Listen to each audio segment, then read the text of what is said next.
नमस्कार दोस्तों, स्वागत है आप सभी का एकाक्ष ट्यूटोरियल्स पर। मैं हूं गौरव। इस वीडियो में हम भारत के इतिहास से संबंधित अति महत्वपूर्ण प्रश्नों को देखेंगे।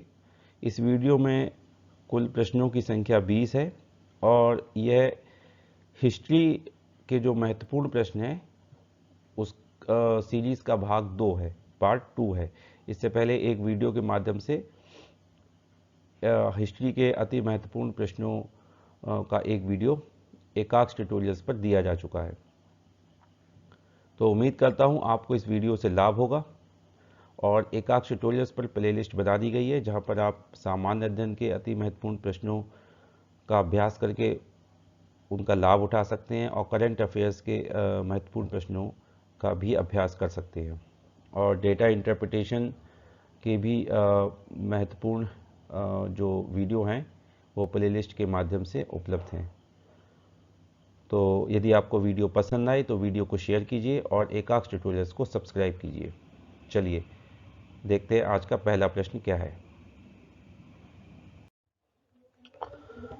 क्वेश्चन नंबर 1 है इस वीडियो का, बुद्धकालीन अभिलेखों की भाषा क्या थी। तो बुद्ध काल के जो अभिलेख थे वो पाली भाषा में लिखे गए थे। किसमें? पाली भाषा में। ठीक है। सल्तनत काल में बरीदे मुमालिक किस विभाग का प्रमुख होता था। क्वेश्चन नंबर 2 है ये। तो देखिए सल्तनत काल में या मुगल काल में, ठीक है, जो प्रशासनिक इकाइयां थी, जो विभिन्न विभाग थे, उनके विभागों का जो अधिकारी काम देखता था वो किस नाम से जाना जाता था, विभागों का क्या नाम था, ये आपको सभी याद होने चाहिए। मुख्य जो विभाग हैं उनके जो अधिकारी हैं उनके नाम। तो बरीदे मुबालिक जो था वो डाक एवं गुप्तचर विभाग का प्रमुख होता था। ठीक है। उसके बाद क्वेश्चन नंबर 3, सल्तनत काल की एक प्रशासनिक इकाई परगना के प्रमुख अधिकारी को किस नाम से जाना जाता था। तो उसको जाना जाता था आमिल के नाम से। किस नाम से जाना जाता था? आमिल के। ठीक है। अगला प्रश्न देखते हैं अब हम। क्वेश्चन नंबर 4, फतवाए जहांदारी के लेखक कौन थे। तो फतवाए जहांदारी के लेखक थे जियाउद्दीन बरनी। किसने लिखी थी यह पुस्तक? जियाउद्दीन बरनी ने। क्वेश्चन नंबर 5, अबुल फजल ने पंचतंत्र का फारसी में अनुवाद किस नाम से किया।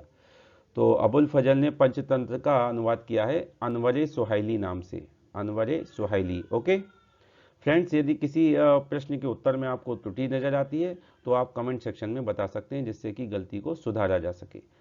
अगला प्रश्न है क्वेश्चन नंबर 6, 15 जून 1665 ईस्वी को पुरंदर की संधि किन के मध्य हुई थी। तो पुरंदर की संधि शिवाजी और राजा जयसिंह के मध्य हुई थी। और आपको ये पता होना चाहिए कि औरंगजेब ने राजा जयसिंह को शिवाजी को हराने के लिए नियुक्त किया था, उनको जिम्मेदारी दी थी शिवाजी का दमन करने के लिए। ठीक है। चलिए अगला प्रश्न देखते हैं अब हम। क्वेश्चन नंबर 7 है सरहिंद का युद्ध कब व किन के मध्य हुआ। तो यह हुमायूं व सिकंदर शाह के मध्य युद्ध हुआ था और 1555 ईस्वी में हुआ था। और इस युद्ध में किसकी विजय हुई थी? हुमायूं की। Okay. Question number 8, Ahmedabad textile labour association की स्थापना किसने की।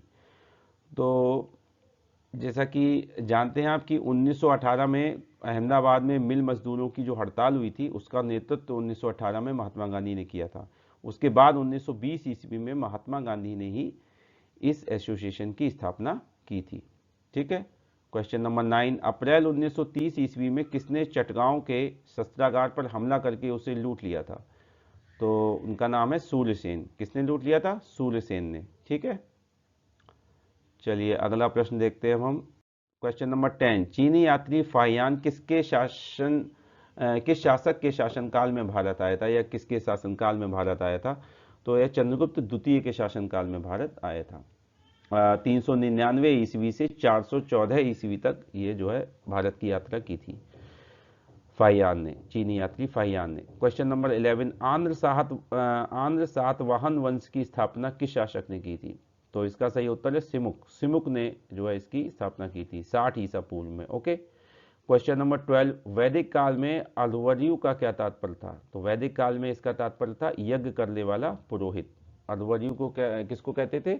यज्ञ करने वाले पुरोहित को वैदिक काल में। ओके। चलिए अगला प्रश्न देखते हैं अब हम। क्वेश्चन नंबर 13, कौन सा वेद गद्य एवं पद्य दोनों में लिखा गया है? तो यजुर्वेद जो है वो गद्य एवं पद्य दोनों में लिखा गया है, ठीक है, Yajurveda. Next question number 14, Maurya काल में उदास्थित शब्द का संबंध किससे था? तो मौर्य काल में उदास्थित जो शब्द था वो गुप्तचर विभाग से संबंधित है। उदास्थित एक प्रकार का गुप्तचर होता था, ठीक है। तो दो प्रकार की गुप्तचर व्यवस्था थी उस समय मौर्य काल में, उनमें से एक का नाम था संस्था, तो उसके अंतर्गत जो है ये उदास्थित गुप्तचर आते थे, ठीक है। क्वेश्चन नंबर 15, स्कंदगुप्त की हुड़ों पर विजय का उल्लेख किन अभिलेखों से प्राप्त होता है? तो ये भीतरी स्तंभलेख और जूनागढ़ अभिलेख। अधिकांश पुस्तकों में जूनागढ़ अभिलेख दिया हुआ है और भीतरी स्तंभलेख का भी उल्लेख मिलता है। तो आप देखिएगा इस प्रश्न का उत्तर, यदि इसमें संशोधन की आवश्यकता हो तो बताइएगा कमेंट्स में। क्वेश्चन नंबर 16, 31 दिसंबर 1929 ईस्वी को कांग्रेस का जो अधिवेशन था, उस कांग्रेस के अधिवेशन में किस नदी के तट पर पूर्ण स्वाधीनता का प्रस्ताव पास किया गया था? तो यह पास किया गया था रावी नदी के तट पर, ठीक है। इस अधिवेशन की अध्यक्षता किसने की थी? ये आपको पता होना चाहिए, ठीक है। तो आप देखिएगा कि जो है इसकी अध्यक्षता किसने की थी? इसकी अध्यक्षता की थी पंडित जवाहरलाल नेहरू ने, ठीक है। क्वेश्चन नंबर 17, रैयतवाड़ी व्यवस्था सर्वप्रथम कहाँ व कब लागू की गई? तो यह व्यवस्था लागू की गई सर्वप्रथम मद्रास में, और उस समय मद्रास का गवर्नर कौन था ये भी पूछा जा सकता है प्रश्न में। तो थॉमस मुनरो जो है उस समय बंगाल का गवर्नर था, सॉरी मद्रास का गवर्नर था, ठीक है। 1792 ईस्वी में यह सर्वप्रथम मद्रास में लागू की गई रैयतवाड़ी व्यवस्था। क्वेश्चन नंबर 18, शिवाजी के अष्टप्रधान का कौन सा सदस्य पत्राचार विभाग का प्रमुख था? तो सचिव जो होते थे उनको जो है पत्राचार विभाग की जिम्मेदारी दी गई थी। सचिव जो है वो पत्राचार विभाग के प्रमुख कहलाते थे, ठीक है। अगला क्वेश्चन नंबर 19 है, एंटियोकस द्वितीय कहाँ का शासक था? तो एंटियोकस द्वितीय सीरिया का शासक था, और ये मौर्य काल में सम्राट अशोक के समकालीन था ये, और इसकी जो साम्राज्य था वो अशोक के साम्राज्य की पश्चिमी सीमा पर इसका जो साम्राज्य था, जहाँ का यह राजा था एंटियोकस, ठीक है। पश्चिमी एशिया का भी राजा कहा जाता है इसको, सीरिया और पश्चिमी एशिया। क्वेश्चन नंबर 20, आज के वीडियो का अंतिम प्रश्न, ब्रिटेन द्वारा भारत का आर्थिक शोषण किए जाने की ओर सर्वप्रथम किस भारतीय नेता ने ध्यान दिलाया? तो इसका सही उत्तर है दादा भाई नौरोजी। दादा भाई नौरोजी ने जो है इस ओर ध्यान दिलाया। उन्होंने 1901 ईस्वी में poverty and un British rule in India नामक पुस्तक के माध्यम से, जो उन्होंने लिखी थी यह पुस्तक, इसके माध्यम से इस ओर उन्होंने ध्यान दिलाया, ठीक है। तो फ्रेंड्स, इस तरह से महत्वपूर्ण 20 प्रश्न पूरे हुए। उम्मीद करता हूँ आपको इनसे लाभ होगा।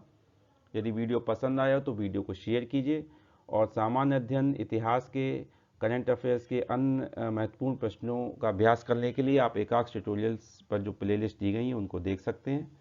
तो एकाक्ष ट्यूटोरियल्स को सब्सक्राइब कीजिए। मिलते हैं हम अगले वीडियो में, तब तक के लिए धन्यवाद।